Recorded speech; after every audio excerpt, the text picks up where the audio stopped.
क्या आपने कभी किसी बड़ी राजनीतिक फैमिली को अपने ही घर की कहानी छुपाते देखा है? क्या आपने देखा है कि एक बेटी जिसने अपने पिता लालू प्रसाद यादव के लिए अपना किडनी तक दान कर दी, वही बेटी एक दिन रोते रोते कह दे, अब मेरा कोई परिवार नहीं है, मुझे घर से निकाल दिया गया। हाँ, ये हम किसी फिल्म की नहीं, बिहार की सबसे चर्चित राजनीतिक परिवार आरजेडी परिवार की असली कहानी की बात कर रहे हैं। चुनाव नतीजे के कुछ दिन बाद रोहिणी आचार्य के बयान ने पूरे बिहार की राजनीति को हिला दिया। उन्होंने खुलकर कहा कि उनके साथ गाली गलौज हुई, मारपीट जैसी हरकतें हुई और उन्हें बाहर निकाल दिया गया। साथ ही दो नाम, संजय यादव और रमीज, जिनका उन्होंने कई मीडिया इंटरव्यू में जिक्र किया और कहा, इनसे पूछिए किसने इन्हें कहा मुझे घर से निकालने के लिए। पर असली सवाल, क्या ये सब तेजस्वी यादव तक जाता है? क्या इसके पीछे तेजस्वी यादव का ही मंशा था या कुछ और? क्यों रोहिणी ने बीजेपी में शामिल होने तक का हिंट दिया? और आरजेडी की ओर से इतना बड़ा मामला सामने आने के बाद भी आज तक कोई आधिकारिक सफाई क्यों नहीं दी गई?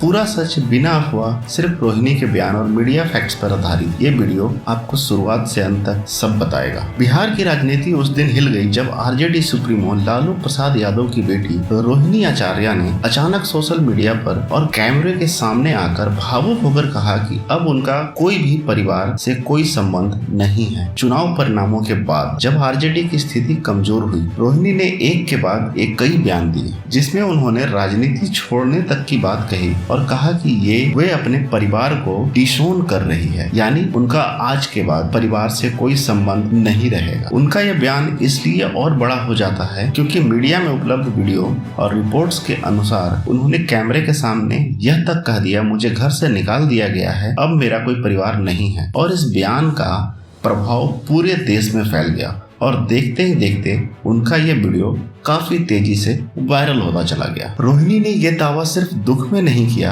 बल्कि इसके पीछे जो कारण उन्होंने बताए वो और भी गंभीर थे। उन्होंने कई इंटरव्यू में आरोप लगाया कि उनके साथ घर के अंदर गाली गलौज हुई, उन्हें अपमानित किया गया और यहाँ तक कि मारपीट जैसी स्थिति बन गई। यह महत्वपूर्ण है कि इस आरोपों की पुष्टि किसी स्वतंत्र स्रोतों ने नहीं की, ये सब रोहिणी ने खुद मीडिया के सामने बयान देकर ये आरोप लगाए हैं। लेकिन मीडिया रिपोर्ट्स में इनके इस जस का तस दर्ज किया गया और यही बयान पूरे विवाद की जड़ बन गया। सबसे ज्यादा ध्यान दो नामों पर गया, संजय यादव और रमीज। रोहिणी ने कैमरे के सामने साफ कहा, संजय और रमीज से पूछिए किसके कहने पर मुझे निकाला गया। तो क्या इसके पीछे तेजस्वी यादव का हाथ है या कुछ और? ये अभी तक साफ नहीं है। उन्होंने सीधे तेजस्वी का नाम आरोप के रूप में नहीं लिया, लेकिन कई पत्रकारों के सवाल के जवाब में उन्होंने ये कहा कि इन दोनों के पीछे किसका हाथ है ये सबको पता है। राजनीतिक विश्लेषक ने इसे तेजस्वी तक जोड़कर देखा, पर यह सिर्फ विश्लेषण है। रोहिणी ने यह आरोप प्रत्यक्ष रूप से नहीं लगाया। इसके बाद यह विवाद और बड़ा इसलिए हुआ क्योंकि आरजेडी या तेजस्वी यादव की ओर से उपलब्ध प्रमुख मीडिया रिपोर्ट्स के अनुसार इस मामले पर कोई विस्तृत आधिकारिक सफाई सामने नहीं आई है। ना कोई क्लियर डिनायल, ना कोई पॉइंट टू पॉइंट जवाब। सिर्फ परिवार के कुछ सदस्य जैसे तेज प्रताप यादव ने भावनात्मक तरीके से रोहिणी का समर्थन किया, लेकिन पार्टी के स्तर पर कोई बयान नहीं दिया। ये चुप्पी इस विवाद को और गहरा बनाती है। रोहिणी की नाराजगी की एक और वजह चुनावी हार भी बताई जा रही है। कई रिपोर्ट्स में लिखा गया है वे पार्टी रणनीति से नाराज और उन्हें लगता था कि परिवार के कुछ लोग उन्हें लगातार साइडलाइन कर रहे हैं। हालांकि ये सब मीडिया विश्लेषण है, न कि रोहिणी का प्रत्यक्ष बयान। पर चुनाव परिणाम की टाइमिंग और उनके गुस्से के बीच का अंतराल बहुत ही कम है, जिससे लोगों ने दोनों घटनाओं को जोड़कर देखना शुरू कर दिया। सबसे भावुक करने वाली बात यह है कि रोहिणी वही बेटी है जिन्होंने कुछ साल पहले लालू प्रसाद यादव को अपनी किडनी दान कर दी। यह घटना पूरे देश में सुर्खियों में रही थी, इसलिए आज वह बेटी कहती है कि मेरा वो परिवार अब नहीं है, मुझे घर से निकाल दिया गया। तो ये बात भावनात्मक और राजनीतिक दोनों रूप से बहुत भारी लगी। इसके बाद रोहिणी ने एक और चौंकाने वाला बयान दिया। उन्होंने इशारों में कहा, कौन सी पार्टी में जाएंगी ये वक्त बताएगा।